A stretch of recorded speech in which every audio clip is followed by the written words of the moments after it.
Greetings! It is I, Titus Naravan Dracovin, your Lord and Emperor here at the Dracovin Empire, and welcome for those of you joining me live on Twitch. Hey!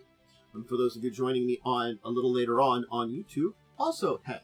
We're continuing our Spooktober that we've been doing with some more spooky topics. And I hope today's group of Pathfinder topics that I'll be going through will be enjoyable to you. The first one we're going to talk about is another ancestry that has a little bit more of a spooky flair to them. Now, unfortunately, there isn't a lot lore-wise that we talk about here. And if you want to see, I did have some Pathfinder 2nd edition videos where I was talking about ancestries you could play, where I mentioned what today's topic is, Fleshwarped. So, we will be diving, though, into Fleshwarped a little bit more, and actually there is a little bit lore to them that we'll be talking about. Not a lot, but a little bit, and I hope you enjoy learning all about them. If you've played a Fleshwarped character in any edition, that's my question for today. Just let me know if you're joining me live, or in the comments if you're on YouTube. So, hey YouTube, hey Twitch, both of you, welcome. Let's get started. Alright, so as I normally do for this entire thing, I like to talk about the books you can check out for this one, which there are, well, one first edition books. The Hands of the Devil book gives some information, lore-wise, from the Abomination Vaults Adventure Path, the 2nd edition, so it's all 2nd edition. And then Ancestry Guide, and of course the Bestiary. These are the places that you look if you're going to look into information on Fleshwarped. It's not like they weren't technically mentioned before 2nd edition, but they really talked about them beyond that. So it's sort of like we get into 2nd edition, we really get into what Fleshwarped are and you know, defining them a little bit more. It is an umbrella term, though. It's what happens when somebody is affected by magic, alchemy, or technology and transformed in some kind of way, oftentimes horrifically. And I think that's the big issue about it. It's a horrific, horrible change. It's a mutation. It's, you know, very much so science/magic gone wrong, and what results in it is a Fleshwarped. There's a lot of variations. There are those that kind of can be a little bit more predictable. Drow Fleshwarping, as they exist right now, is kind of very predictable.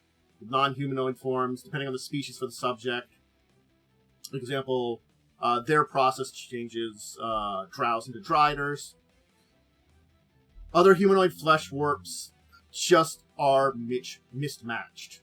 You can be from 5 to 7 foot tall, 100 pounds, more than 300 pounds, have 2 arms, 2 legs. The thing is, other than that, you know, if you are Fleshwarped siblings or transformed in a similar way, even then, you look different. Fleshwarping is almost like a mutation caused by this source, whether magic, alchemy, or technology. And this mutation just changes individuals into, honestly, horrifying a lot of times versions of themselves, at least to the general public. You are, in a way, warped, and it makes you monstrous. Granted, there are those that don't live up to that monstrous way, those that are become adventurers. Hence why you can play it as an ancestry. Fleshwarps that are adventurers, they live in the margins of society in general. A lot of them go to things that have skills for self-defense, barbarians, fighters, rogues, rangers. A champion or druid might seek to not only defend others, but also, you know, better the lot of their type and defend others that perhaps, you know, are gone down their path. So there are those that become more righteous because they're like, hey, I can protect others of what has happened to me from persecution or hatred, or maybe I can do things to help prevent this kind of thing. There's a lot of questions on this because, again, like, it's accidental or purposeful sometimes. Exposure to something that just changes you. So, there are two categories of Fleshwarp, and I think that's where we also break this down a little bit too, which it matters where you come from. Those that are created as Fleshwarps, and those that are transformed into them. So I think that's another difference that we have to talk about here. Because if you're created a Fleshwarp, it's everything you ever knew. If you're transformed into one, those are the ones that are more, accidental, probably, and changed. Those that are transformed usually have things more difficult. Those that are born or created with it are probably going to still have a difficult upbringing, but would accept that that is what they exist on. A transformed one might want to distance themselves from whatever society they were part of. Drow Fleshwarpers, which are a particular type, they use pain and horrific procedures to transform victims. If you survive the process, which is most of the time fatal, you keep some humanoid features, and these are very dark underground creatures. There's also cults for various evil deities, like Hagentai or Yogsmuth will transform victims in vile rites that they use. The transformation is the important part about the rite. So usually, if you survive, the victim's just released afterwards. And, whether that is you happen to instill terror on the populace, or, get yourself killed or whatever, that's a bonus, but it's really just they don't care about it. The Flesh Forges of Nex also create Fleshwarps. So the Flesh Forges, which, if you've seen things when I talked about at least my Alkenstar video that I did previously, I did talk a little bit about them because there's some around there, but there still are some Flesh Forges within Nex itself. And these are more alchemic, pushing alchemy and magic itself to its very limits. And those, most of the time, that were fleshwarped by the process of the Flesh Forges happen to be willing. So they tend to have a more uniform appearance than others, with a more replicable transformation process to create armies to fight the Necromancer Geb and the country of Geb. Another place that you can find Fleshwarp is laboratories of Ustalavic scientists. Ustalav has this huge, terrible influence from frickin' Whispering Tyrant, which will never leave, and has kind of corrupted the nation in a way that, yeah, you've got mad scientists that create things. It's why Ustalav is very much so you're like, if you're talking Dungeons and Dragons, you were Ravenloft equivalent to a degree, and it's also your Transylvania horror kind of location. So a Fleshwarp originating from one of these laboratories can be either cast out or forced to do menial labor. Some will take their creations as students, teaching them alchemy and scientific knowledge without social skills. So it's sort of like, I have created my monster! I shall pass on my knowledge to you. You can learn and become my child. There also is environmental accidents and catastrophes. Things like stuff happening in the Mana Wastes. Again, I talked about Mana Wastes and the Alkenstar. And there's some settlements beyond Alkenstar in the Mana Wastes and places like that where there is these environmental problems, these massive amounts of magic and energy and kind of things like that. It can have an effect on people.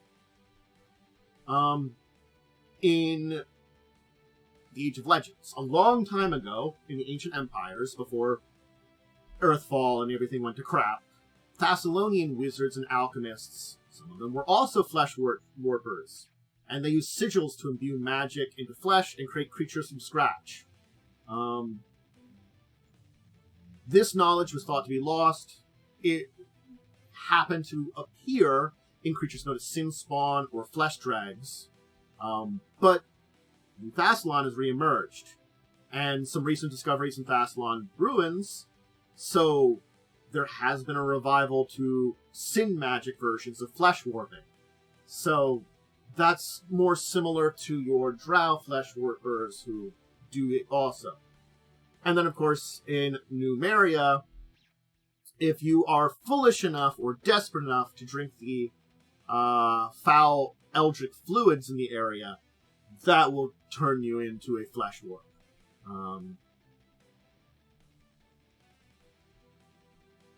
These flesh warp have a little bit more of a hopefulness about them in finding a way to reverse this change. Maybe drinking more fluids, forcing others to do so. Even though if you drink more, you just transform more, or honestly, die.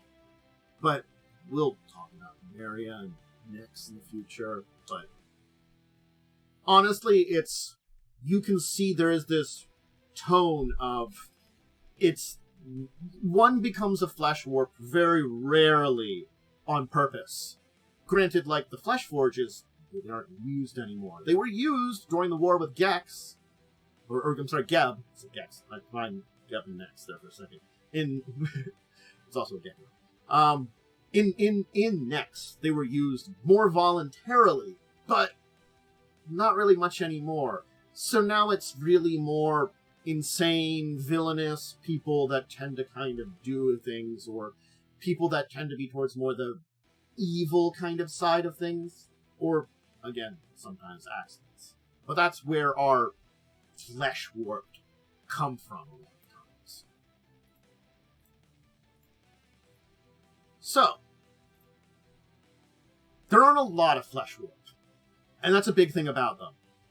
Usually you're created very individually in rituals or experiments, or you're exposed to something in an area. It's not like a mass exposure or something like that happens very often. So most flesh warp are going to be living alone.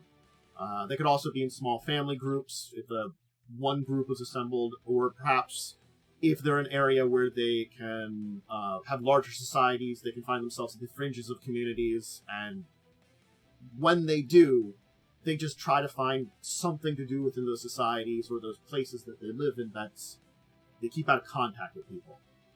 Because they're very hardy, a lot of them will work jobs where that hardiness is a boon, and it doesn't matter about your appearance. The only place that you will find full settlements of only flesh warps, or mostly flesh warps, are the mana wastes, where there's a lot of horrible magic energy around that can cause those issues. It's a place where flesh warps are created, so it's natural. But if there was another area in the world with a similar ecology, you could probably find it. There just isn't one on the level of the mana wastes. So flesh warps themselves, though, tend to be very quick to learn, value endurance, and if they encounter another flesh warp, they will share their stories with them. They encourage their fellows by sharing these stories of their own hardships and stuff and how they're overcoming it. Their origins, though, is usually something that's painful or horrifying and tends to really only be discussed with their very close friends or someone they love. So it's sort of like they'll tell stories of, oh hey, this is the hard things that happened after my existence, but that how I was created. What process created me? What happened to me? That's sore. Painful. Fleshwarps themselves really don't gain a lot from any society they're part of. They just need to adapt to them as much as they need to survive. So, very few of them work for the betterment of a society, and very few of them would actually be considered lawful. It is more rare that a fleshwarp is that side, because it's sort of like keeping a aspect of an old world which rejects you a little bit. And they are very stereotypical monsters. But that's the thing is, since so many of them weren't created on purpose, they're really not what would be defined as good or evil or anything like that. They just happen to be an average person when it comes to this. So, the neutral scale of, honestly, every fleshwarp is unique and individual and could be whatever kind of proclivity of law of good or evil, that's up to them. And they tend towards that middle of the road. It's the idea that, being a little too chaotic also. You stand out in places that you already stand out, you don't want to stand out on it. So that's why neutrality and that kind of like middle of the road is very important to them. It kind of is where they fit in.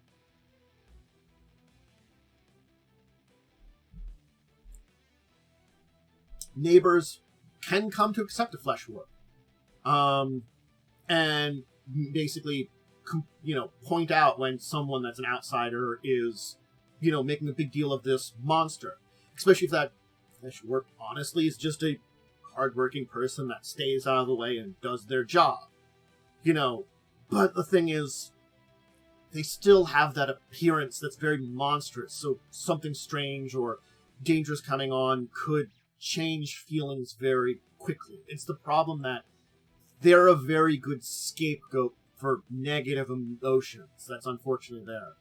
So there have been times where Fleshwarp have found some semblance of life, but when the mob turns against them, they just have to flee. A lot of Fleshwarp tend to be non-religious, though, too. The idea that the gods abandoned them to allow this to happen happens a lot. Or on the other hand, there are a lot that actually go the opposite direction, become exceptionally devout. If they're evil, they'll turn towards Lamashtu, the mother of monsters, assuming that, you're one of them. Others turn towards Arzani, Callistre, Desna, or Gozareth. The Odoponian Fleshwards, which is a place within Nex, Odoponian, consists of basically the most talented of Nexian Fleshforgers. They still focus on creating Fleshwarp soldiers for the state, and have a high degree of skill. So you still get Fleshwarped in Next a lot more. So, honestly, you might find a little bit more accepting if you're Fleshwarped in places like the Manaway / Alkenstar in Next, because they're creating those areas a lot more. You might just have that bonus there. But yeah, that's it for Fleshwarp. That's the best I can do and give you information. And as I said when I started this one, there isn't a lot of actual lore and information that can exist about Fleshwarp, because it comes down to individuals a lot of time. And I can talk about places like what's going on with the Drow, in Nex, in the Mana Wastes, in things like New Vassamon, Numeria, but these are regions and areas that I can talk about that just happen to have Fleshwarp related to them. Fleshwarp as individuals are just that. Individuals. Something has happened or created them in some kind of way, and they have a life of being kind of a monster.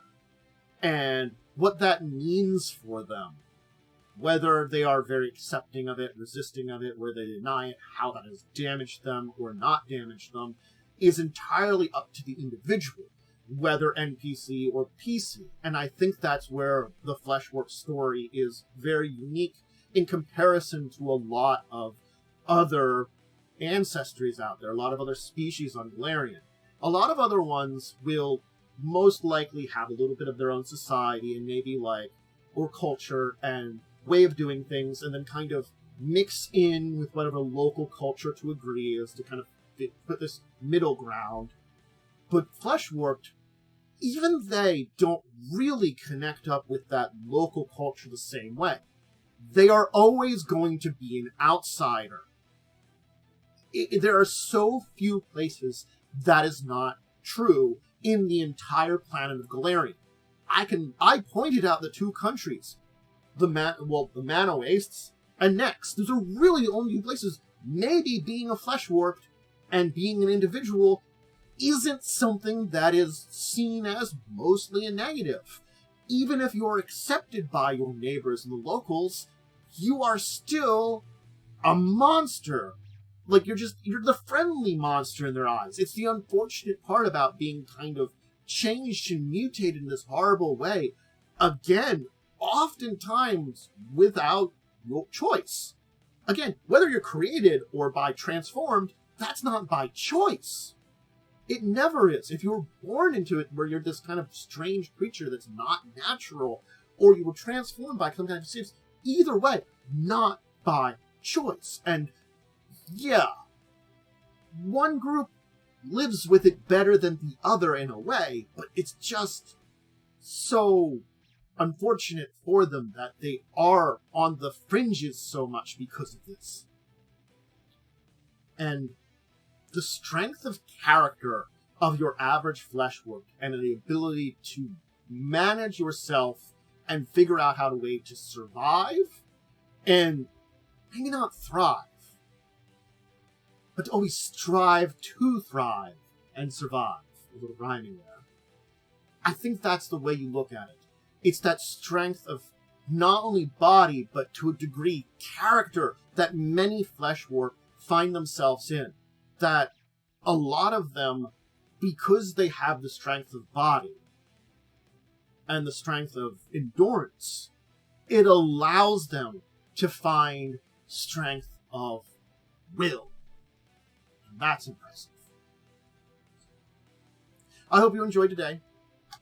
Remember, this is usually recorded and streamed live on Twitch, and then thrown up on YouTube a few days later. So if you're joining me on either of them, hi on Twitch. Well, it'd be really good if you're following me on your watching on YouTube. Subscribing if you aren't already, ringing the bell to get notifications, leaving a like, a comment. If you, as I said, have you played a Fleshwarped before, or maybe dealt with a Fleshwarped NPC? I'm curious about that. There are certain ones which are definitely much more monsters, something like sin spawns or flesh dregs. Those are ancient creatures created by Fleshwarped. Not really played by characters the same way. So that's an interesting thought pattern on those. Let's also shout out, I do have social media, Discord, Twitter, if you want to check those out. Twitter.com, Discord. Just give information about my updates. Motorcycle still going by at this time of year. They can't stop, won't stop.